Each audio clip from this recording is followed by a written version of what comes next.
you've got a cabinet that's basically put in place to kind of perpetuate policies that are going to be really damaging to a lot of communities of colour and a lot of minority communities. I mean, for instance, Priti Patel, who's an advocate for the death penalty, for goodness sake, you can't really get more like neocon right wing than that. But it puts a very, very kind of insidious pressure on people who are activists like myself against policies like that.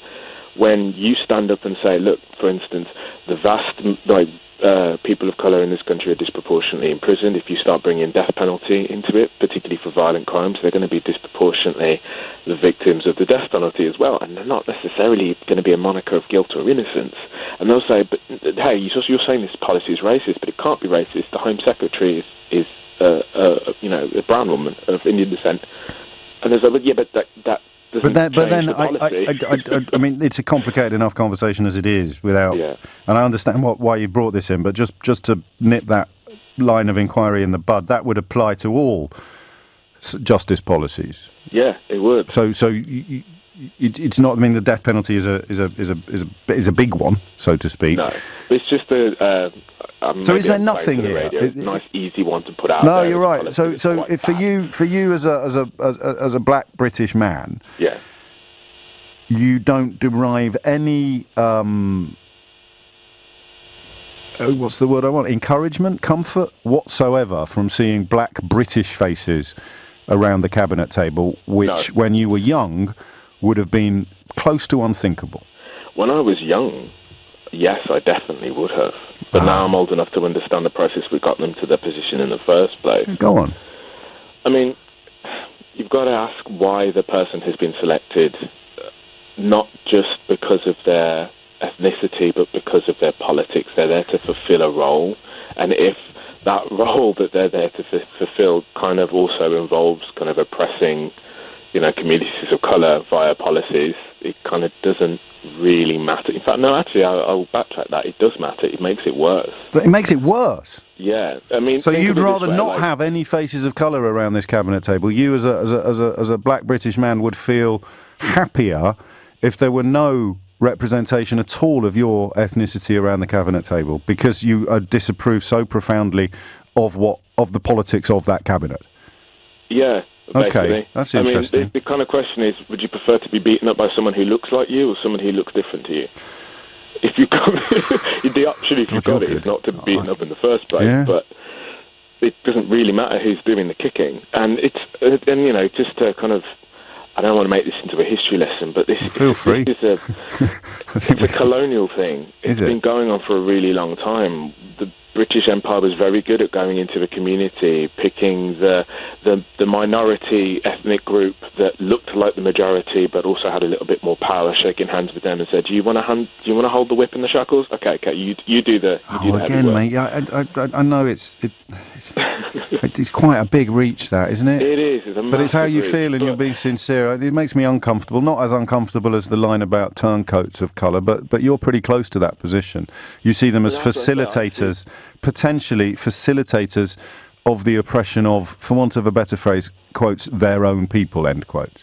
Well, the oppression of everyone, but it just makes the people who are most advocate, like the strongest advocates for the strongest advocates for communities of colour usually are people of colour. Yes. And it makes it very, very difficult to argue a policy is directly against people like you based on the way you look and your ethnicity, when the person enacting that policy is also like you and shares your ethnicity. It's the same reason Ben Carson was given housing in the States. It gives a really, really good opportunity for people. I don't think that's fair.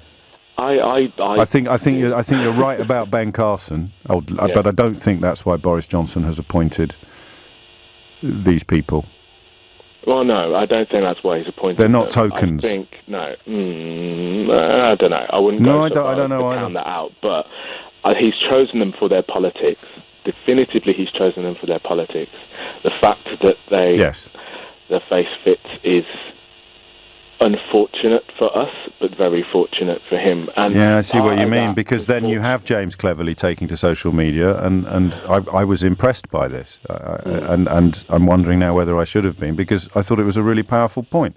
Jeremy Corbyn talks a great game, and the Shadow Home Secretary, of course, is Diane Abbott, but here is a cabinet that is, I think, more multi-ethnic than any cabinet we've ever seen before. And as a lazy liberal white man, I just thought, yeah, that's pretty cool.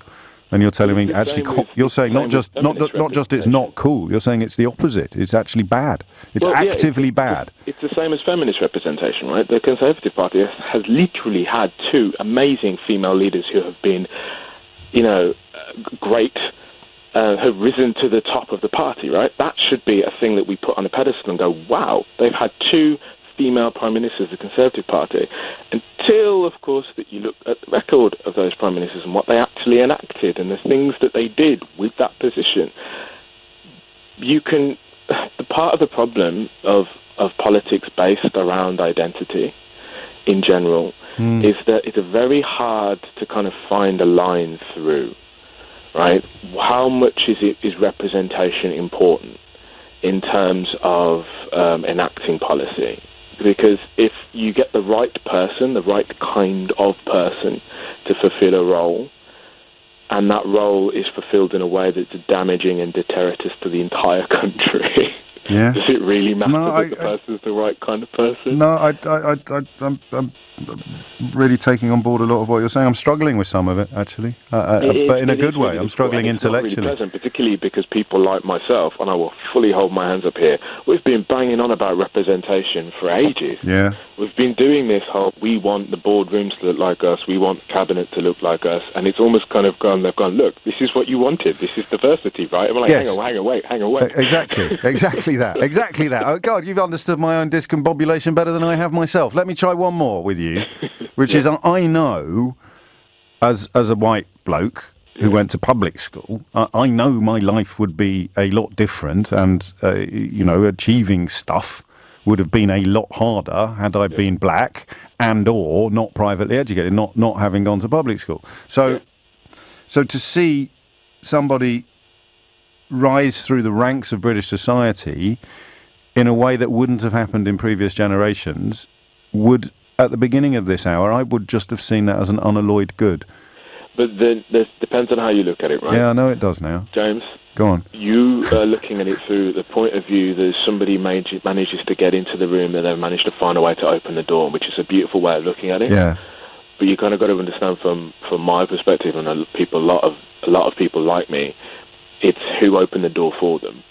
Yeah. Now, if they've been selected by a system that hasn't really shifted its changed its politics in any way, shape or form, it's because they've effectively managed to do whatever they needed to do to get invited in. And that doesn't necessarily mean that they worked to get the door open. It just means that they've been selected to kind of join the party. Man, do you know, this was the silver lining to me for the whole Boris Johnson cabinet. The silver lining was that it seemed to be a blow for diversity, and you've just pulled the rug from underneath me, Adrian. And you're far from alone. In fact, it's almost unanimous at the moment. Wayne, who is mixed race, it's clear they are just tokens, mate. Martina writes, sorry, they are tokens. This caller is spot on. Fantastic caller on LBC at the moment, says Gareth, presumably because of that perspicacity that you've just displayed. So forgive me for sort of laying you, casting you in the role as spokesperson for everybody, everyone of colour. But am I part of the problem then when I say, well, that's good? I hesitate to say yes, because far more problematic to me are the attitudes of other people, like for instance, like your previous caller before the break, who I'm still mildly reeling of. I've never heard somebody actually say, off of Twitter, all reverse racism thing. No, I know. Impressive. But because that becomes very, very difficult. Do you know what he meant? Because I'm still not sure what he meant. Did he mean he? Well, no, you tell me. What? Well, what I've usually encountered it as is a person, usually a person of, in the UK at least, a white majority, taking any form of understanding any form of action or attitude that places people who don't look like them and who aren't like them in a favourable position in order to redress the balance. Right. As being an discrimination against him, so he's the victim. Yeah. So because a gentleman like himself doesn't see himself as winning. You had an amazing. He had an amazing saying on this. Like he was born 3-0 up and convinced himself he scored a hat trick. Yes. And it's so common. It's so common. Well, you're telling me it is. I just missed it on this occasion because it wasn't, as you say, it wasn't something I'd actually seen in the wild before. I'd sort of encountered it on social media. So it is that sense of not realising that you have, or not acknowledging that you have any privilege because your life doesn't really feel great, but really, really resenting the fact that what you have, you're now expected to share with people who would once have been firmly below you in the food chain. A little bit more love for Adrian, and you know how I feel about this. I get a little bit uncomfortable when callers garner too much praise because I'm massively insecure and full of myself. But in for a penny, in for a pound. Adrian is brilliant. Get him a slot on LBC.